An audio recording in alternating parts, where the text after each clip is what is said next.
বিসমিল্লাহ বলা ব্যতীত যদি কেউ কোরবানির পশু জবাই করে ফেলে তাহলে এই পশুর গোশত খাওয়া কি হালাল হবে এবং এই কোরবানির বিধান কি? অত্যন্ত গুরুত্বপূর্ণ এবং প্রয়োজনীয় প্রশ্ন। আল্লাহ রাব্বুল আলামিন সূরা আনআমের ১২১ নম্বর আয়াতে কারিমার ভিতরে বলেন, ওয়ালা তাকুলু মিম্মা লাম ইউযকার ইসমুল্লাহি আলাইহি, তোমরা সেই সমস্ত পশুর গোশত ভক্ষণ করিও না যা জবাইয়ের ক্ষেত্রে আল্লাহ তাআলার নাম নেওয়া হয়নি।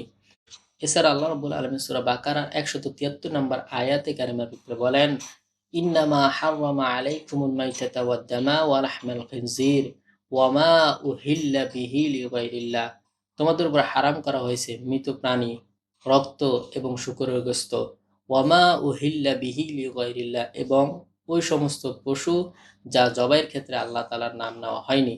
সুতরাং এখান থেকে বোঝা যায় কেউ যদি পশু জবাইয়ের ক্ষেত্রে আল্লাহ তাআলার নাম না নেয় তথা বিসমিল্লাহ বলে জবাই না করে তাহলে সে পশুর গোশত খাওয়া হালাল হবে না। আর কোরবানির ক্ষেত্রে কেউ যদি ইচ্ছাকৃতভাবে পশু জবাইয়ের ক্ষেত্রে বিসমিল্লাহ না বলে তাহলে তার কোরবানিও হবে না এবং এই পশুর গোশত খাওয়া কারো জন্য হালাল হবে না। তবে যদি ভুলবশত কেউ বিসমিল্লাহ বলা ছাড়া পশু জবাই করে ফেলে তাহলে এই পশুর গোশত খাওয়া হালাল হবে এবং কোরবানিও সহিহ হবে।